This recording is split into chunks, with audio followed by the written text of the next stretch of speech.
नमस्कार दोस्तों, ओम नमः शिवाय, हर हर महादेव। दोस्तों, सावन के महीने में शिवलिंग से यह गुप्त चीज़ ले आना अपने घर, आपकी सभी मनोकामनाएं पूरी होंगी। इतना पैसा आएगा कि गिनते गिनते थक जाओगे। भगवान भोलेनाथ जी के आशीर्वाद से अपने जीवन में बहुत उन्नति करोगे। दोस्तों, हिंदू धर्म में सावन के महीने का बहुत अधिक महत्व होता है। सावन का महीना हिंदू पंचांग का 5वां महीना होता है। ये महीना भगवान शिव को समर्पित होता है। इस महीने में शिव भक्त भगवान शिव की विधि विधान से पूजा अर्चना करते हैं और सावन के महीने में सोमवार का महत्व और भी अधिक होता है। इस माह में शिव जी की पूजा अर्चना करने से सभी मनोकामनाएं पूरी हो जाती हैं। धार्मिक मान्यताओं के अनुसार सावन के महीने में भगवान शिव और माता पार्वती की विधि विधान से पूजा करने से भक्त की मनोकामनाएं पूरी होती हैं। इसके साथ ही सावन के सोमवार व्रत रखने से भोलेनाथ की विशेष कृपा भी प्राप्त होती है। दोस्तों, जैसा कि आप सभी जानते हैं, सावन महीना 22 जुलाई 2024 दिन सोमवार से प्रारंभ हुआ था और सावन महीने का जो समापन है वो 19 अगस्त को होगा। इस सावन के महीने में किसी भी व्यक्ति ने भगवान भोलेनाथ की थोड़ी सी भी पूजा साधना क्रिया कर ली तो उस व्यक्ति के जीवन की सभी मनोकामनाएं पूर्ण हो जाती हैं। व्यक्ति के जीवन के हर कष्ट खत्म हो जाते हैं और उस व्यक्ति के जीवन में धन आना शुरू हो जाता है।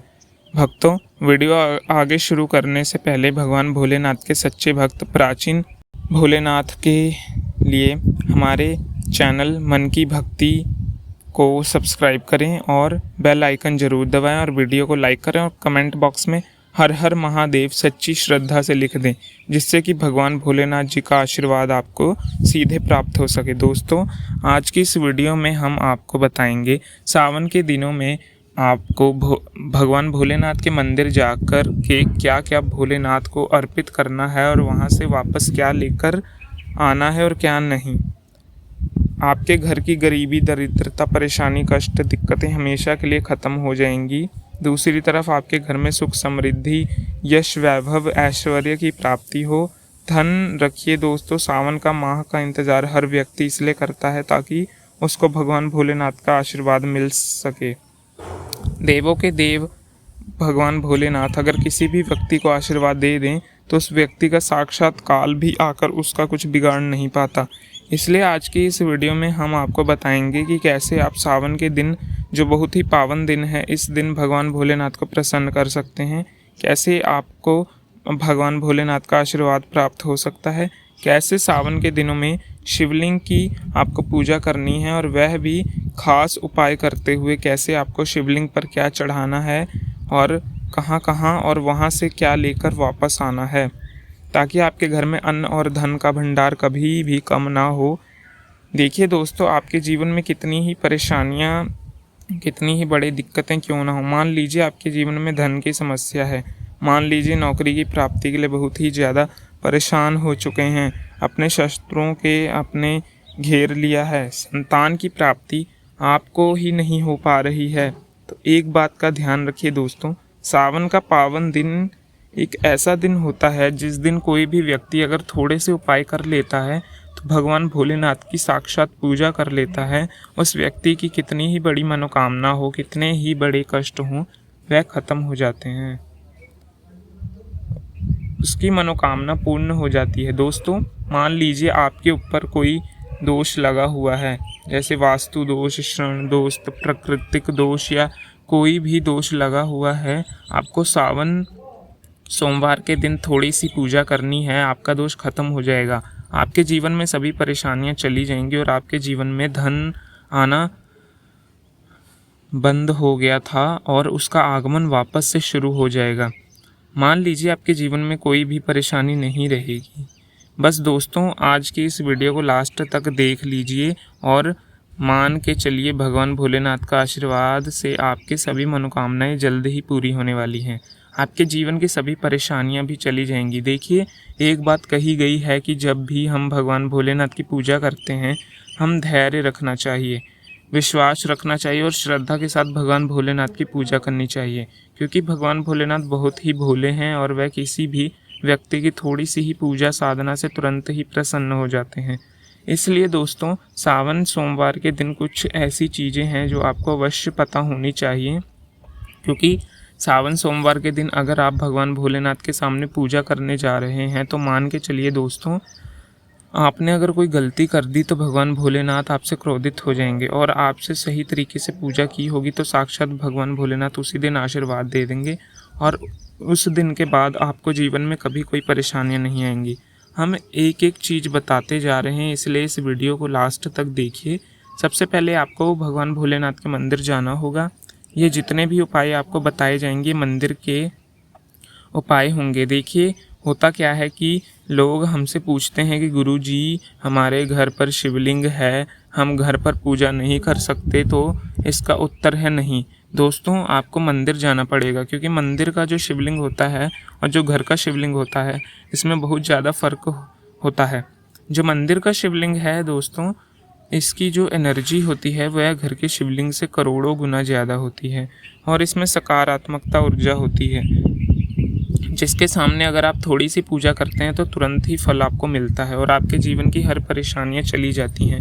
आपको जितनी भी आज उपाय बताए जा रहे हैं, आपके जीवन की परेशानियां को ख़त्म करने के लिए, आपकी मनोकामनाओं पूर्ति के लिए एक उपाय के लिए आपको मंदिर जाना पड़ेगा। और सावन सोमवार का पर्व पड़ रहा है, वह आज दिन सोमवार को पड़ेगा, और ये दिन एक ऐसा दिन है कि अगर आप मंदिर जाकर के भोलेनाथ की पूजा आराधना कर रहे हैं तो आप मान लीजिए कि दोस्तों आपके जीवन में कभी कष्ट नहीं आएगा। तो जैसा कि आप जानते हैं, कल 5 अगस्त को तीसरा सोमवार है, और आपको तीसरे सोमवार में क्या ऐसे उपाय करने हैं जिससे भोले भंडारी आप पर रीझ जाएं।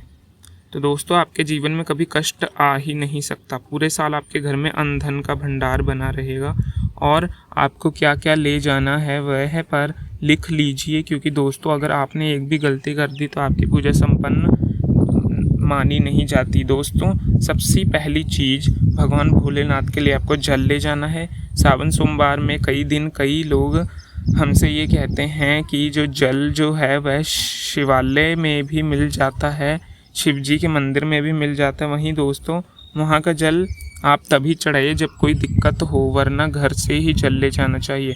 आखिर घर से जल क्यों ले जाते हैं इसकी भी बात सुन लीजिए। घर से आपको जल ले जाना है ताकि आपको घर का जो जल ले जा रहे हैं भोलेनाथ पर चढ़ाएंगे, उसी जल के द्वारा आप भगवान से जुड़ जाएंगे। उस जल के द्वारा भगवान को अपनी सभी दिक्कतें बता देंगे, और उस जल को जैसे ही भगवान भोलेनाथ पर चढ़ाएंगे, अपनी समस्याओं को बताते हुए वह समस्या आपकी ख़त्म हो जाएगी। इसलिए घर से जल ले जाएंगे आप। सबसे ज़रूरी चीज़ जो जल ले जा रहे हैं उसमें 2-4 बूंद गंगा जल ज़रूर डाल दीजिए, क्योंकि गंगा जल डाले बिना आपकी पूजा संपन्न नहीं मानी जाएगी। महाशिवरात्रि के दिन तो आप जल ले जाना है, उससे गंगा जल डालकर दूसरे आपको 3 पत्ते वाले बेलपत्र ले जाने हैं। दोस्तों 3 पत्ते वाले बेलपत्र बहुत ही शुभ माने जाते हैं। अगर मान लीजिए एक तरफ एक हज कन्या को खाना खिलाया है, दूसरी तरफ भगवान भोलेनाथ को बेलपत्र चढ़ाया है, तो ये दोनों बराबर माने जाते हैं, इसलिए बेलपत्र ज़रूर ले जाएं। तीसरा, आपको सफ़ेद पुष्प लेके जाना है। सफ़ेद पुष्प भोलेनाथ को चढ़ाया जाता है। आप कोई भी सफ़ेद पुष्प ले जा सकते हैं, परंतु याद रखिए वो सफ़ेद होना चाहिए सावन सोमवार के दिन, ताकि भोलेनाथ का आशीर्वाद आपको मिल सके, जिसके बाद आपको जीवन की हर परेशानी ख़त्म हो जाएंगी। दोस्तों सफ़ेद चंदन ले जाना अनिवार्य होता है सावन सोमवार के दिन। और ध्यान रखिए दोस्तों कि भगवान भोलेनाथ को अगर आप दूध अर्पित करने जा रहे हैं, एकदम कच्चा दूध होना चाहिए, पका हुआ दूध नहीं होना चाहिए, कच्चा दूध होना चाहिए जब आपको। और क्या क्या लेके जाना है देखिए, अगर आप चाहते हैं हर मनोकामना पूरी हो तो एक डिब्बा लीजिए, उसमें काली मिर्च भर के ले जाइए। देखिए बहुत ध्यान से सुनिए, जितनी आपको बातें बता रहे हैं, डिब्बे में काली मिर्च भर के एक लाल कपड़ा लीजिए, उसमें लौंग कपूर, इसको मौली धागे से बांध करके आपको अपनी जेब में रख ले जाना है। सिर्फ इतनी चीज़ आपको ले जानी है आज के दिन को। अब आपको पूजा कैसे करनी है चलिए आपको बताते हूँ। बहुत ध्यान से लास्ट तक देखिए, और जितनी भी चीज़ें आपको बताई जा रही हैं इन चीज़ों को आपको ले जाना है, शिवालय से वापस लेकर आना है। अपने घर तक, ताकि आपको धन की प्राप्ति हो सके, कोई भी मनोकामना हो वह पूर्ण हो जाए। भक्त आप पहले जाएंगे मंदिर। सबसे पहले इस बात का ध्यान रखना है कि मंदिर जाने से पहले ही काले या नीले कपड़े धारण करके मंदिर ना जाएं, वरना भगवान भोलेनाथ हो सकते हैं आपसे क्रोधित। सबसे पहले आपको ये करना है कि पतली धार बनाते हुए जल भोलेनाथ को अर्पित कर देना है। ध्यान से सुनिए भक्तों, पतली धार बनाते हुए भगवान भोलेनाथ को जल अर्पित कर देना है। उसके बाद दोस्तों भगवान भोलेनाथ को चंदन लगाना है। चंदन लगाने के बाद भगवान भोलेनाथ को 3 पत्तों वाला बेलपत्र रखना है। 3 पत्तों वाला बेलपत्र रखने के बाद आपको भगवान भोलेनाथ पर सफ़ेद पुष्प अर्पित कर देने हैं। और आपको करना क्या है, दूध अगर आप चढ़ाना चाहते हैं तो दूध भी आप चढ़ा सकते हैं। इतना आपको करना है। इतना करने के बाद आप वहाँ खड़े होके 108 बार, बहुत ध्यान से सुनिए, 108 बार ओम नमः शिवाय का जाप करना है। 108 बार कर लीजिए या 1008 बार कर लीजिए। ये 3 ऐसी चीज़ हैं जो आपको करनी है। इतना करना है। जब आपको क्या करना है, एक डिब्बी जो काली मिर्च का आप ले गए हैं, उस काली मिर्च के डिब्बे को आपको शिवलिंग के जो गिरता हुआ शिवधारा है, जो शिवलिंग से वहाँ से पानी गिर रहा है, उस शिव हरि के पानी से आपको छू लेना है और अपनी जेब में वापस रख लेना है। जो लाल पोटली आप ले गए हैं बंद करके लौंग की, इसको भी छुआ के वापस ले आना है। अब आपको क्या करना है, जिस लोटे में पानी ले गए थे या जिस लोटे में आप दूध ले गए थे, आपको क्या करना है, आपको जो भगवान भोलेनाथ का पानी वहाँ पर गिर रहा है, भक्तजनों ध्यान से सुनिए, शिवलिंग से गिर रहे पानी को आपको अपने उस लोटे में इकट्ठा करके अपने घर तक ले आना है। याद रखिए, जलधारा से निकलने वाला जल एक गंगा की नदी के समान पवित्र होता है। उसको आपको अपने लोटे में भर कर वह पानी ले आना है और भोलेनाथ को, और यदि आपके लोटे में बचा हुआ पानी है तो उसे भोलेनाथ पर अर्पित कर देना है। शिवलिंग से पानी गिर रहा है, उस पानी को आपने लोटे में वापस ले जाना है। भक्तजनों, मान लीजिए आप ये सोच रहे होंगे कि कई लोग वहाँ पर पानी चढ़ा रहे हैं। इस बात की आप चिंता ना करें, क्योंकि भगवान भोलेनाथ के शिवलिंग पर जब भी पानी चढ़ाया जाता है तो वह अमृत बन जाता है। कहा जाता है कई देवी देवता शिवलिंग के पास उद्गद्य रूप में खड़े होते ताकि शिवलिंग से गिर रहा पानी वे धारण कर सकें। इतना पवित्र होता है कि शिवलिंग से गिरता हुआ पानी, तो शिवलिंग से गिरता हुआ पानी को आपने लोटे में ले जाना है। सिर्फ थोड़ी सी बूंदें ले लेनी है। अब आपको घर वापस आना है। जो आपने लोटे में पानी लिया है भक्तों, इसको घर पर आते ही घर के लोग जो हैं आपके ऊपर थोड़ा थोड़ा पानी छिड़क देना है। घर के हर कोने में पानी छिड़क देना है। घर के मुख्य द्वार पर पानी छिड़क देना है। सिर्फ इतना आपको करना है। इतना आपने कर दिया, मान लीजिए पूरे साल आपके घर पर नकारात्मकता शक्तियाँ नहीं आ पाएंगी। आपके घर पर कोई काला जादू या काला टोना करवाने की कोशिश करेगा तो उसके घर पर ही उल्टा हो जाएगा, आपके घर नहीं कर पाएगा। इसके आपके घर से नकारात्मकता शक्तियाँ चली जाएंगी और सकारात्मकता ऊर्जा आ जाएंगी। और ये जो आप काली मिर्च का भगवान भोलेनाथ के शिवलिंग से छुआ कर लाए हैं, इसको पूजा घर में रखें। जो काली मिर्च का डिब्बा है, इसको आप अपने पास कभी भी किसी शुभ कार्य के लिए निकलें, जैसे मान लीजिए आप बिजनेस मीटिंग के लिए जा रहे हैं, नौकरी की प्राप्ति के लिए जा रहे, काली मिर्च घर के मुख्य द्वार से पहले रख के उसको कुचले हुए निकलें। और मान लीजिए, यानी काली मिर्च आप अपने द्वार पे रखें और उसे कुचलते हुए बाहर जाएं। और आपको काम में जो भी बाधा आने वाली होगी, वो बाधाएं भोलेनाथ के आशीर्वाद से हट जाएंगी। आप जिस कार्य के लिए भी जा रहे होंगे, उस कार्य में सफलता मिलेगी। दोस्तों, भगवान भोलेनाथ का यहाँ पर आपको साक्षात आशीर्वाद मिलेगा सावन सोमवार के दिन, और आपके जीवन में हर परेशानियाँ चली जाएंगी। सावन सोमवार की रात आपने अपनी सभी प्रकार की बुरी अनिष्टीय शक्तियों से छुटकारा मिल जाएगा। जो लोग भगवान भोलेनाथ माता पार्वती की पूजा करना चाहते हैं, वह इस दिन अपने घर का पर्वत का शिवलिंग रख लीजिए। अभिमंत्रित होना चाहिए। जो भी शिवलिंग आप रख रहे हैं उसको मंत्रों द्वारा अभिमंत्रित करके रखें।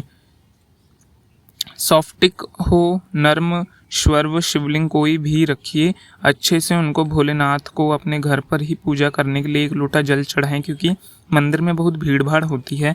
सावन सोमवार पर यही भीड़ का नज़ारा बहुत ही खूबसूरत लगता है। कोने कोने में शिव भक्त आते हैं, कावड़िया आते हैं। आप मंदिर नहीं जा सके या ठीक से जल नहीं चढ़ा पाए तो घर में शांति से पूजन करें। गन्ने का रस हुआ, पंचामृत, इससे आप भोलेनाथ का अभिषेक करा सकते हैं। कच्चा दूध, दही, शहद, शंकर जी का आप अभिषेक करा दीजिए दोस्तों। फिर भोलेनाथ का श्रृंगार कीजिए, चंदन चढ़ाएं, अक्षत चढ़ाएं, जनेऊ अर्पित करें, थोड़ा सा चंदन का इत्र, क्योंकि चंदन का इत्र विशेष रूप से शिवजी शंभू को बहुत प्रिय है। आप उन्हें अर्पित कीजिए। उनके द्वारा पसंदीदा पुष्प आंकड़ों की माला, याद रखिए आंकड़े की माला, और उनका श्रृंगार कीजिए दोस्तों। कनेर के सफ़ेद पुष्प चढ़ाएं, कमल हुए, गुलाब हुए, बेल हुए या बेल के फूल, वो बहुत प्रिय माने जाते हैं, उन्हें अर्पित करें। 5 बेलपत्र अवश्य चढ़ाएं आप इस दिन चाहें तो, या जो आपके पास बेलपत्र है उसी पर आप श्री श्री लिखकर ओम नमः शिवाय या राम राम लिख के अर्पित कीजिए। जो चिकना भाग होता है उस पर लिखिए और सीधा शिवलिंग पर अर्पित कर दीजिए। इस प्रकार से बेलपत्र चढ़ाना चाहिए दोस्तों। आप विशेषकर इस बात का ध्यान रखें, कटे फटे पत्तों से व्यक्ति की अधूरी मान्यता मानी जाती है, इसलिए कभी भी कटे फटे पत्ते या कटे फटे फूल शिवजी को ना चढ़ाएं, वरना इसका असर उल्टा हो जाएगा। जब भोलेनाथ के गले में विष धारण किया था तो आदिशक्ति माँ